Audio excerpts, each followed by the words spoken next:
আল্লাহ তাআলা বিশ্ব নবীকে নবুয়ত দিলেন, দিয়ে বললেন আওহাইনা ইলাইকা, আপনার কাছে আমি ওহী পাঠাচ্ছি, আনাকিমুদ্দিন, এই যে সমাজ ব্যবস্থা আছে এটারে সরাইয়া দিয়ে এখানে ইসলাম কায়েম করতে হবে।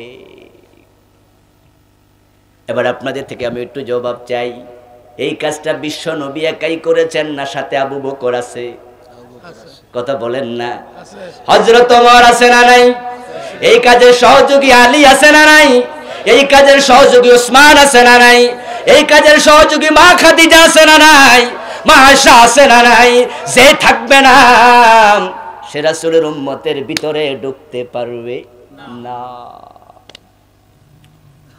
বিশ্বনবী দিন কায়েমের কাজ করতে গিয়া জিহাদ করা লেগেছে। শুধুমাত্র নামাজ রোজা হজ যাকাত দিন না, অন্যান্য বিধান যত জায়গায় দ্বীনের আছে সবটাকে একসাথে কায়েম করাও, এটাই নবীর দায়িত্ব, এটাই ছিল সাহাবাদের দায়িত্ব।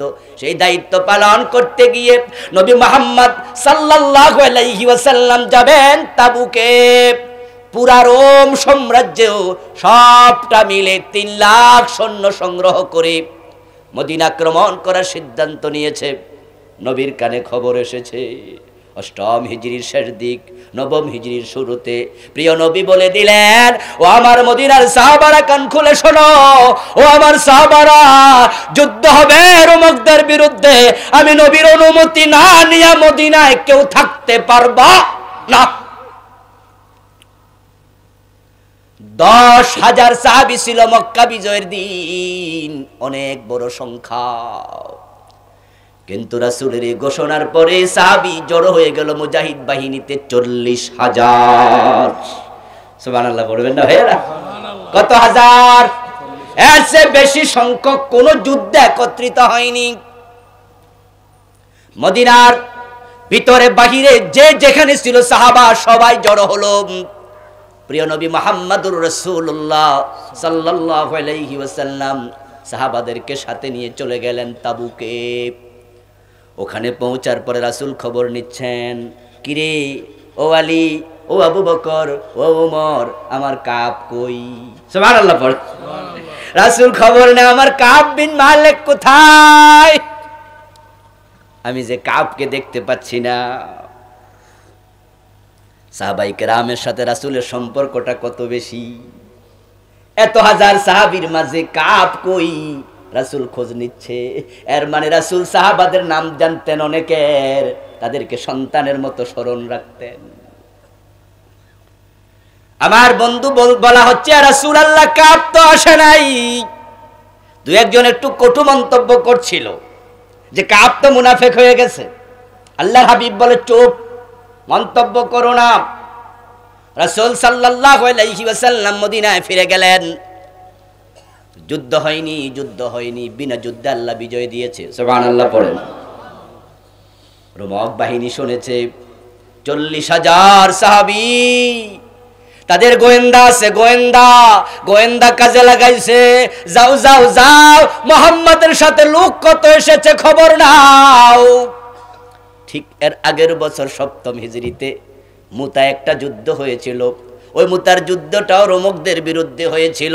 ওই যুদ্ধে মুসলমান ছিল মাত্র 3,000, কাফের ছিল 1 লক্ষ। আল্লাহর হাবিব 3 জন সাহাবীকে সেনাপতি বানিয়েছিলেন, হযরত জাফর, হযরত জায়েদ, হযরত আব্দুল্লাহ ইবনে রাওয়াহা। রাসূল 3 জনকে সেনাপতির নাম ঘোষণা করে বললেন, জায়েদ যদি শহীদ হয়ে যায় জাফরকে সেনাবাহিনীর প্রধান বানায়ো, জাফর শহীদ হলে আব্দুল্লাহকে বানায়ো, আব্দুল্লাহ যদি শহীদ হয়ে যায় তোমাদের মাঝ থেকে একজনকে তোমরা বানায়া নিও। ওই যুদ্ধে 3 জন শহীদ হয়ে গেল।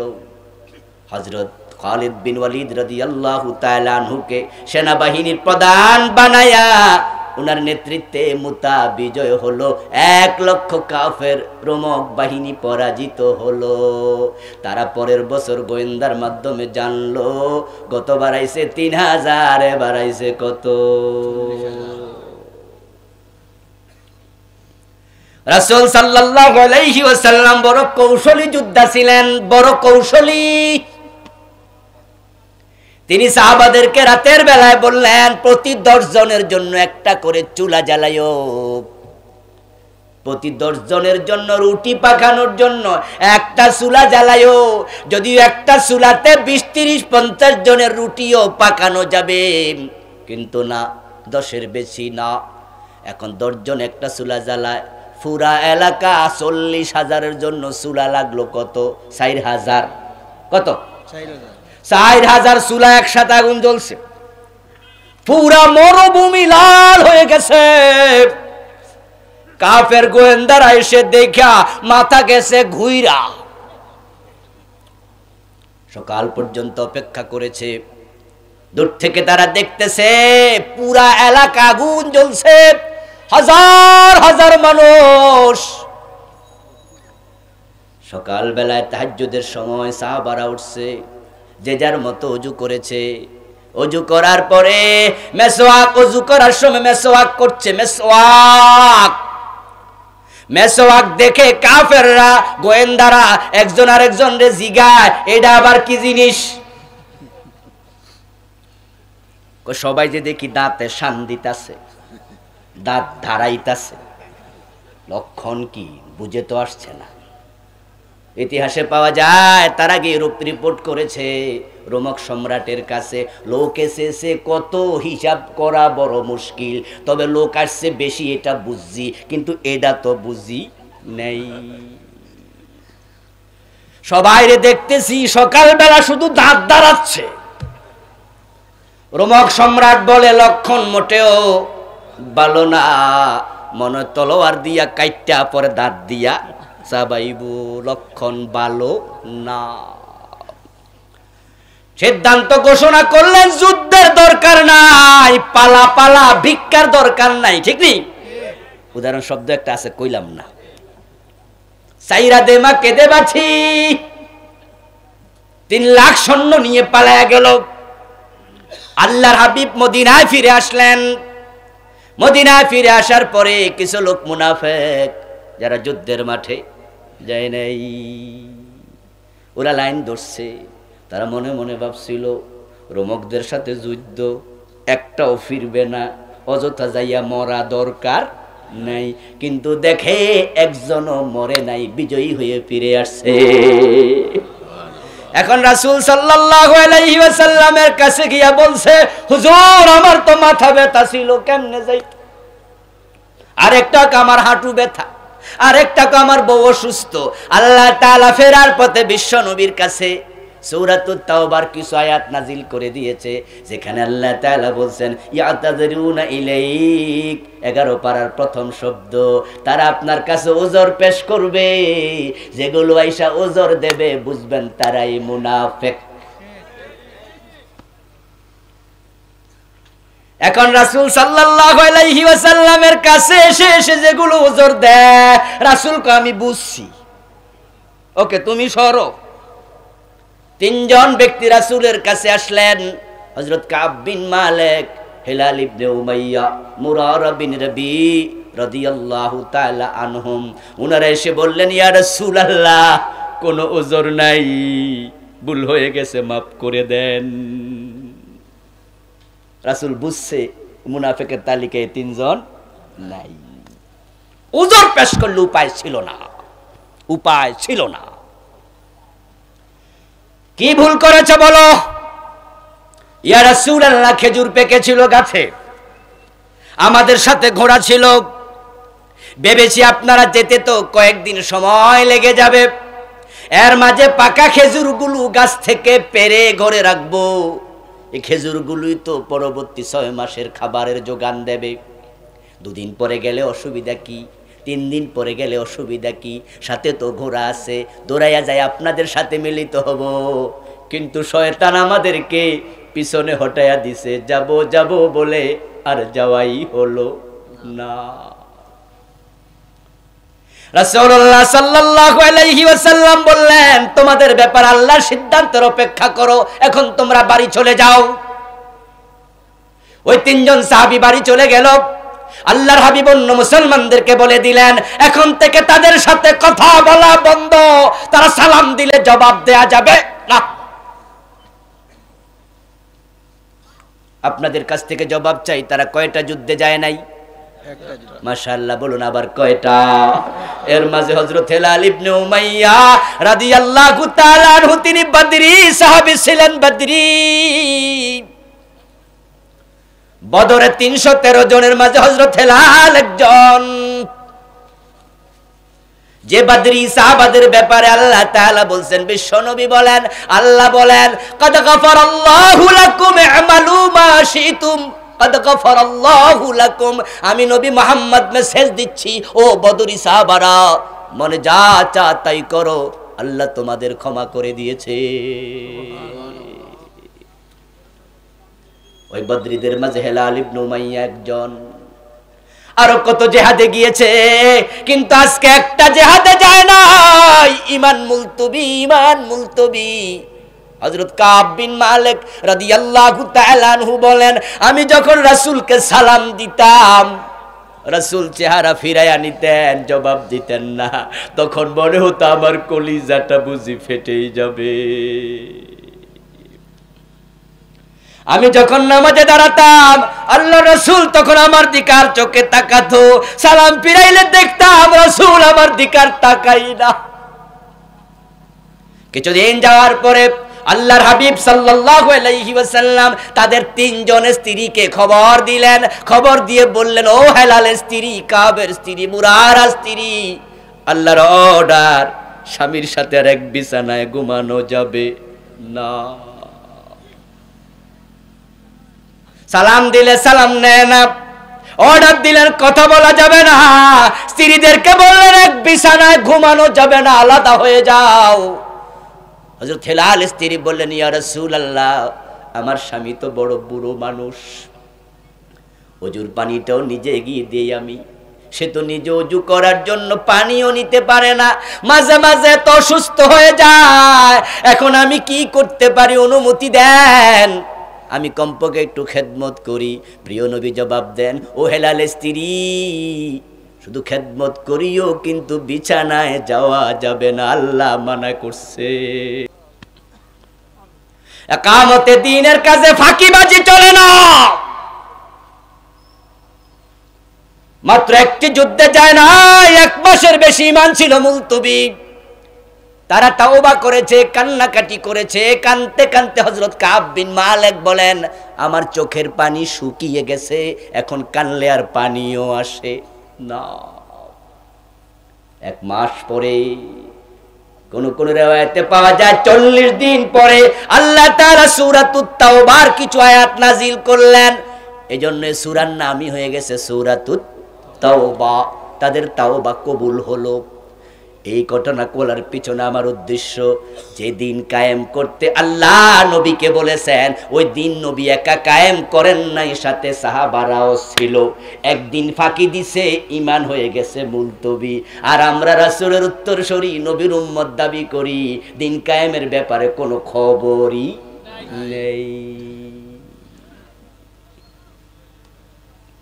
মুসলমান, ইসলাম এমন এক ধর্মের নাম, যেখানে প্রবেশ করার পরে কিছু মানি কিছু মানি না, এই চিন্তা মাথায় রাখার অধিকার আর থাকে না। আল্লাহ তাআলা আপনাকে আমাকে বলছেন, উদখুলু ফিস সিলমি কাফা, ইসলামে পরিপূর্ণ ঢুকে যাও। আপনার মসজিদ ইসলাম চলবে, আপনার বিবাহে ইসলাম চলবে, আপনার ব্যবসা ইসলাম চলবে, আপনার সব জায়গায় চলবে, আপনার সংসদ ভবনে ব্রিটিশ আইন চলবে। এই অধিকার আল্লাহ আপনাকে দেন নাই। সংসদ ও ইসলাম নিয়ে যাওয়ার দায়িত্ব আমাদের আছে না নাই? ওই দায়িত্বটা আমরা পালন না করার কারণে এখন আমরা শুধু ওয়াজের ময়দানে আছি, দিন নাই কোথাও। নবী মুহাম্মদ সাল্লাল্লাহু আলাইহি ওয়াসাল্লাম বলেছিলেন, আমার মেয়ে ফাতেমা যদি চুরি করে, আমি ফাতেমার হাতটাও কেটেই দেব। 50 বছরের বাংলাদেশের বয়সে এই আইনটা 64টা জজ কোর্টে এক জায়গাতেও বাস্তবায়ন হয় নাই। আপনাদের কাছ থেকে আমি একটু জবাব চাই, বলুন তো প্রিয় ভাইয়েরা, আমার নামাজ ফরজ করেছেন কে? জোরে বলেন না কে? রোজা রাখতে বলেছেন কে? হজ করতে বলছে কে? চোর ধরে হাত কাটো এটা বলছে কে? তো আপনি বাকিগুলা বললেন, এটার খবর কি? আল্লাহ তাআলা আপনাকে মসজিদে গিয়ে নামাজ পড়তে বলেছেন রাসূলের মাধ্যমে। ওই রাসূলের মাধ্যমে তিনি তো আরেক জায়গায় বলেছেন, আলা লাহুল খালকু ওয়াল আমর, সাবধান, সৃষ্টি যার, আইন চলবে শুধুই তার। ইনিল হুকমু ইল্লা লিল্লাহ, তার হুকুম ছাড়া জমিনে কারো হুকুম চলবে না। কিন্তু আপনি যখন মসজিদে যান, আপনি তখন সুফি সাহেব, আপনি তখন আল্লাহর ওলি, আপনি তখন রাসূলের মুতি উম্মাহ, খুব অনুগত উম্মাত। ডান পা দিয়ে ঢুকলেন, বাম পা দিয়ে বের হলেন, আল্লাহু আকবার বলে নামাজ শুরু করলেন, সালাম ফিরিয়ে নামাজ শেষ করলেন। ইমাম ভুল করলে লোকমা দিলেন। ইমাম যদি বাবা হয়, মাগরিবের ফরজ 2 রাকাত পরে সালাম ফিরা, ছেলেও ছাড় দেয় না, বাবারেও লোকমা দেয়। আমি আল্লাহর নবীর অনুগত উম্মার। আপনি মসজিদে ইসলামকে 100% মানলেন, আমি জোরে আসতে লইয়া ঝগড়া শুরু করে দিলেন। আপনি কোন আস্তের দলিল আছে, উনি কয় জোরের দলিল আছে, অথচ এটা সুন্নাহ, এটা নিয়ে ঝগড়া করলেন। কিন্তু সেই আপনি যখন আবার আদালতের চেয়ারে বসে হাকিম হইয়া রায় দেন, আল্লাহ এবং রাসূলের আইনে একটা রায়ও আর দেন না, আপনার ইসলাম বুঝি মসজিদের ভিতরে ঢুকে গেছে। আফাতুমিনুনা বিবাদিল কিতাব ওয়া তাকফুরুনা বিবাদ। আল্লাহ কোরআনে বলেন, তোমরা কি কোরআনের কিছু মানবা, কিছু মানবা না, কিছু মানবে, কিছু মানবে না, এটার নাম দিন হতে পারে না। উদখুলু ফিস সিলমি কাফা, ইসলামে পুরা ঢোকো, পুরা ঢোকো। এখন পরিপূর্ণ ইসলামের কথা কেন সবাই বলে না? জমিনে দিন কায়েমের কথা সবাই কেন বলে না? এর কারণ তারা দেখেছে, নূহ নবী বলেছে মাইর খাওয়া লেগেছে, ইব্রাহিম নবী বলেছে আগুনে পড়া লেগেছে, মূসা নবী বলেছে দেশ ছাড়া হওয়া লেগেছে, নবী মুহাম্মদ বলেছে দাঁত দেয়া লেগেছে, নবী হযরত আমির হামজা বলেছে কলিজা দেয়া লেগেছে, ইমাম হুসাইন বলেছে কল্লা দেয়া লেগেছে। বাংলাদেশের মুফাসসিরে কোরআন বলছে দর্শনের মামলার আসামি হওয়া লেগেছে।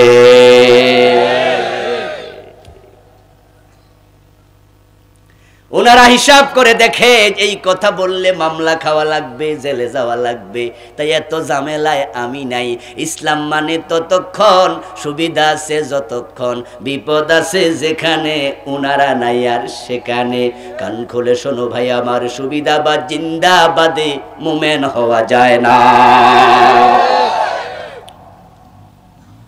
তাই একামতে দিনের কথা আমরা বলি, মাথায় ঝুঁকি নিয়ে বলি, শখের বসে নয়, কোন ব্যক্তিকে ক্ষমতায় নিতে নয়, আমরা কোন দলকে ক্ষমতায় নিতে কথা বলি না, আমরা আল্লাহর কোরআনকেই ক্ষমতায় নিতে কথা বলি।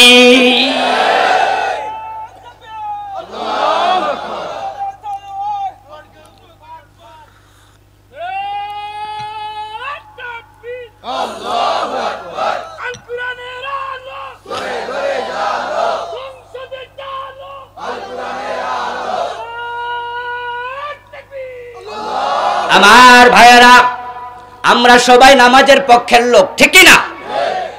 তাবলীগ জামাত নামাজের পক্ষে, 3.5 লাখ মসজিদের খতিব নামাজের পক্ষে, নিজাম ইসলাম নামাজের পক্ষে, হেফাজত ইসলাম নামাজের পক্ষে, লাখ লাখ শ্রোতা নামাজের পক্ষে, হাজার হাজার বক্তা নামাজের পক্ষে, হাজার হাজার মাদ্রাসার উস্তাদ নামাজের পক্ষে, সবাই নামাজের ওয়াজ করে। কিন্তু দিন কায়েম না হওয়ার কারণে ফজরের টাইমে সালাম ফিরে দেখো মসজিদ খালি। ওয়াজ দিয়ে হবে না, দিন কায়েম করো। দিন যদি কায়েম হয়, সংসদে আইন পাস হবে, ইযা নুদিয়া লিস-সালাতি মিন ইয়াউমিল জুমুআতি ফাসআউ ইলা যিকরিল্লাহি ওয়া দারুল বাই। প্রিয় নবী বলেন, আযানের পরে যারা মসজিদে আসে নাই, আমার মন চায় মহল্লায় যাইয়া তাদের বাড়ি ঘরে আগুন লাগাইয়া দেই। আইন যদি হয়ে যেত আজানের পরে দোকান বন্ধ, আজানের পরে অফিস বন্ধ, সচিবালয়ে সচিব হবে ইমাম, মন্ত্রণালয়ে মন্ত্রী হবে ইমাম, ডিসি অফিসে ডিসি হবে ইমাম, টিউন অফিসে টিউন হবে ইমাম, তাহলে আপনার নামাজ কায়েম হলে এই দেশে ঘুষ বন্ধ হয়ে যাবে, অন্যায় বন্ধ হয়ে যাবে। যেই আদালতের ইমাম ইমামতি করবে সচিব, যেই আদালতের বিচারপতি ইমাম হবে, ওই আদালতে অন্যায় রায় হতে পারে না। আমার বন্ধু মাঝে মাঝে দূর থেকে প্রোগ্রাম করে রাতের বেলায় ফিরি, ছোট গাড়ি নেই না, মাঝে মাঝে বড় গাড়িতে করে যাই কক্সবাজার থেকে। আপনাদের সিলেটও মাঝে মাঝে বিমানে আসি, বড় গাড়িতে করে ফিরি। আমি নিজে সাক্ষী, ফজরের নামাজটা রাস্তায় পড়া লাগে। ড্রাইভারকে বলি, ভাই নামাজ পড়বো, গাড়ি থামায়ো। আলহামদুলিল্লাহ ফেস ভ্যালুর কারণে থামাবো না এটা বলতে সাহস করে না। স্কেনিয়া বলবো গাড়ি, কত দামি লোকজন ওঠে। ড্রাইভার থেমেছে, ও বন্ধু কষ্টে কলিজা ফেটে যায়। 35-40 জন যাত্রী, আমি একজন ছাড়া একজনও ফজরের নামাজ পড়ে নাই। ড্রাইভার দাঁড়াইছে, নামাজ শেষ করে এসে দেখি ড্রাইভার আর হেল্পার গাড়ির নিচে দাঁড়ায় দুইজন একসাথে বিড়ি টানতাছে। নামাজে কেউ গেল না, ওয়াজ কোথায় গেল? কিন্তু যদি আইন হয়ে যেত দোকান বন্ধ, সব দোকানদার মসজিদে যাও, ক্রেতারা মসজিদে যাও, যুবকেরা মসজিদে যাও, ইমাম আবু হানিফা, শাফি, মালিক, আহমদ ইবনে হাম্বল রাহিমাহুমুল্লাহ, চার ইমাম একমত, বালেগ যদি নামাজ না পড়ে তারে জেলে দাও। ইমাম শাফি রাহিমাহুল্লাহ বলেন, জেলে দেওয়ার আগে কিছু পিটুনিও দাও। আইন যদি হয়ে যেত দোকান বন্ধ না করলে লাইসেন্স বাতিল হবে, পুলিশ ধরলে জেলে যাওয়া লাগবে। আর একটু কল্পনা করুন তো, আপনাদের বাজারগুলোতে, শহরতলিগুলোতে, উপজেলা সদরে, জেলা সদরে আজানের পরপর সব দোকান বন্ধ, সব দোকানদার মসজিদে যায়, সব ক্রেতারা মসজিদে যায়, সব যুবকেরা মসজিদে যায়। এই পরিবেশ যদি হয়ে যেত, এক একটা মসজিদে 3 বার 4 বার 5 বার জামাত হওয়া লাগতো, মুসল্লি জায়গা দেয়া যেত না।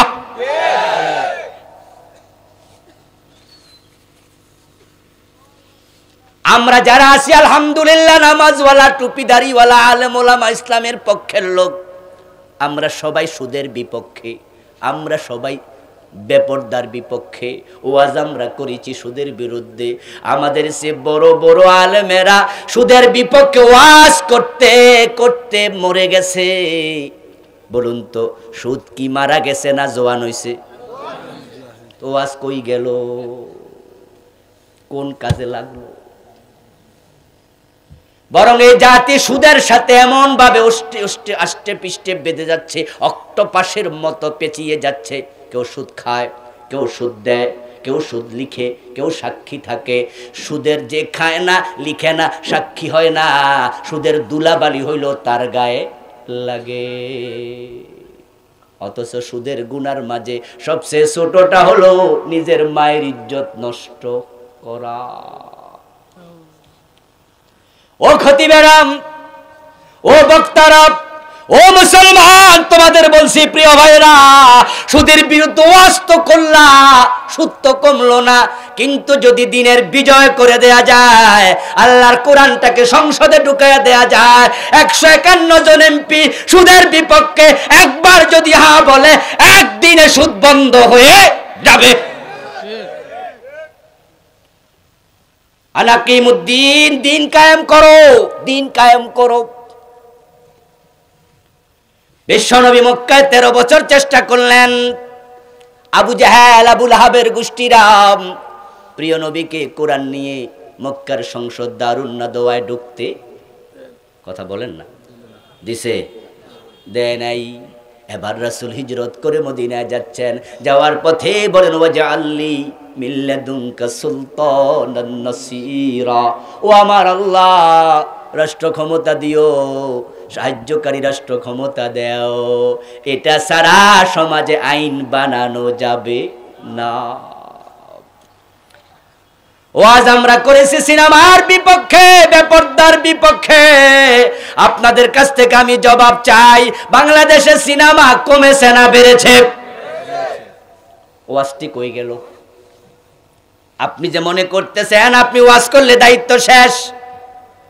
আল্লাহর হাবিব ওয়াজ করতে বলেছে, আল্লাহ বলেছে, সাথে সাথে দিন কায়েমের কথাও বলেছে। তা'মুরুনা বিল মা'রুফ ওয়া তানহাউনা আনিল মুনকার। অংশ কিন্তু দুইটা। শুধু ভালো কাজের কথা বললে হবে না, অন্যায়ের বিরুদ্ধে মাথা তুলে দাঁড়াতেই হবে। কিন্তু মিষ্টি কথা বলার লোকের অভাব নাই, অন্যায়ের বিরুদ্ধে প্রতিরোধকারী কমে গেছে। আমার দোস্ত, জি বাংলা স্টার জলসার কারণে মুসলমানের ঘরগুলো সিনেমা হল হয়ে গেছে। এই জাতিকে বাঁচাবেন কেমনে?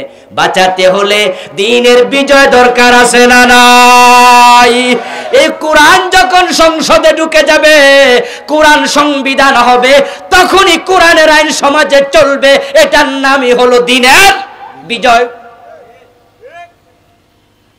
এই প্রক্রিয়া কাজ করতে হবে। এখন করতে গেলে তো বিপদ, এজন্য অনেকে রাস্তায় আসে না। আল্লাহর হাবিব বলছেন, শোনো, আশাদ্দুন নাসি বালাআন আল আম্বিয়া। এই কাজ করতে গিয়া আল্লাহর নবীরা সবচেয়ে বেশি বিপদে পড়েছে। সুম্মাল আমসালু ফাল আমসাল। এরপরে রাসূল বলে, এই পথে চলবে যে বিপদেও পড়বে সে। ইসলাম ফুল বিছানো রাস্তা নয়, ইসলামের পথ কুসুমাস্তীর্ণ নয়। এই পথে চলতে গিয়া নবী মুহাম্মদের দাঁত নাই, আপন চাচা আমির হামজার কলিজা নাই, আপন নাতি ইমাম হুসাইনের কল্লা নাই। ইব্রাহিমকে দেখো নমরুদের আগুনে, মুসা নবীকে দেখো দেশ হিজরত করেছে, চলে গেছে ফিলিস্তিনে। ঈসা নবীর দিকে তাকাও, শত্রু পরিবেষ্টিত অবস্থা, আল্লাহ আকাশে তুলে নিছে।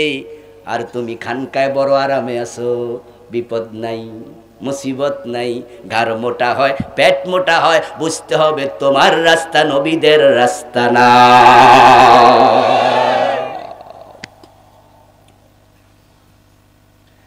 জ্বর উঠলে শরীর গরম হবে, এটাই নিয়ম। সর্দি হলে হাসি আসবে, এটাই নিয়ম। বৃষ্টি হওয়ার আকাশ মেঘলা হবে, এটাই নিয়ম। দ্বীনের পথে চলতে গেলে জুলুম অত্যাচার হবে, এটাই দ্বীনের পথে চলার নিয়ম। এখন আপনি ভয় পায়া ছুপছে যাবেন, ভয় পায়া সরে যাবেন, ভয় পায়া থমকে যাবেন। খতিব সাহেবের কানে কানে গিয়ে বলবেন, হুজুর আগের মতো আর কইেন না, সময় বেশি বালানা, আপাতত চুপ থাকেন, সময় আইলে কইয়েন। এমন কিছু দুর্বল ইমানদার মোমেন আছে না নাই? হে নিজে তো হক কথা বলে না, খতিব্র কইতে দেয় না। খতিবকে আমি কমু, এটা ইমানের দাবি। চুপ থাকলে বোবা শয়তান হবে, এটা আমি হমু না। কয়দিন পরে পুলিশ আইসা ধরে নিছে। এখন দরকার ছিল খতিবের বাড়ি যাওয়া, বউকে বলা, ভাবি আমরা আছি, টেনশন করবেন না, ভাতিজাদেরকে বলবে, কি লাগবে আমাদের জানাইও। মসজিদের মুসল্লিরা চাঁদা তুলবে, টাকা দেবে, খতিবের পরিবার চালাবে, সাহস যোগাবে। এটা না কইরা চা দোকানে বইয়া কয়, হুজুরে আগেই কইছি, উনি কথা শোনে না। এই বুঝি তোমার ইমান? তোমরা সাহায্য কেমনে পাইবা? আল্লাহর নবীরা বিপদে পড়েছে, কিন্তু আল্লাহ তাদেরকে কাছে দেয় নাই। এই জন্য হযরত মূসাকে সাহায্য করেছে আল্লাহ। 12টা রাস্তা সাগরের মাঝে বানাইছে। ইব্রাহিমকে সাহায্য করেছে আল্লাহ, আগুনকে ফুল বাগান বানাইছে। নবী মুহাম্মদকে সাহায্য করেছে আল্লাহ, বদরের যুদ্ধে 5000 ফেরেশতা পাঠাইছে। চিৎকার দিয়ে বলুন, সে আল্লাহ এখনো আছে না নাই? তো ভয় কিসের? আল্লাহর সাহায্য আসার একটা সূত্র আছে, একটা নিয়ম আছে। নিয়মটা হলো, মানুষের চেষ্টা যেখানে শেষ হয়, আল্লাহর সাহায্য সেখান থেকে শুরু হয়। আল্লাহর সাহায্য পেতে হলে রাস্তায় থাকেন, ভয় পাবেন না, ভয় পাওয়া যাবে না। আমার আল্লাহ ফেরাউন রে মাইরা পানিতে ডুবাইয়া সুবাইয়া ধ্বংস কইরা লাশটা রাইখা দিছে সাগরের মাঝে ৩১০০ বছর বসতে দেয় নাই, গলতে দেয় নাই, হাঙ্গর তিমিরে খাইতে দেয় নাই, রেখে দিয়েছেন আমাদের জন্য। তিনি বুঝালেন, ও জালেমেরা সাক্ষী হও, ও জালেমেরা দেখে নাও, আল্লাহ ফেরাউনকে ডুবাতেও এক মুহূর্ত লাগে নাই, তোমরা আল্লাহর সামনে কি? ভয় পাওয়ার কারণ নাই। রাত্রি গভীর হলে ভয় পায় না। বুদ্ধিমান মানুষ বুঝে সূর্য উদয়ের সময় হচ্ছে, রাত্রি যত গভীর হয় প্রভাত তত ঘনিয়ে আসে। মেঘ দেখে কেউ করিসনি ভয়, আড়ালে তার সূর্য হাসে। প্রসব বেদনা না হলে নতুন সন্তান দুনিয়ায় আসে না। প্রসব বেদনা প্রমাণ করে নতুন সন্তান আসছে। আলেম ওলামাদের উপর জুলুম অত্যাচার প্রমাণ করছে। ইনশাআল্লাহ বাংলাদেশও ইসলামের নতুন সূর্য উঠবে। দিন কায়েমের কাজ করতে করতে মরে যান, আপনি সফল। আর দিন কায়েমের কাজ করবেন না, দিন কায়েম হওয়ার পর আপনি মরে লাভ নাই। আপনার মৃত্যু আব্দুল্লাহ ইবনে উবাইর মতো মদিনায় হবে, জান্নাত কপালে জুটবে না। এজন্য আসুন বন্ধু, আল্লাহর দিন আল্লাহর জমিনে কায়েমের জন্য আমরা কথা বলবো, চেষ্টা করব, দাওয়াতি কাজ করব, দিন কায়েমের কর্মী হব। যার যতটুকু সামর্থ্য আছে ততটুকু নিয়োগ করব। আল্লাহর তৌফিক কামনা করছি। সবাই একবার বলুন আমিন।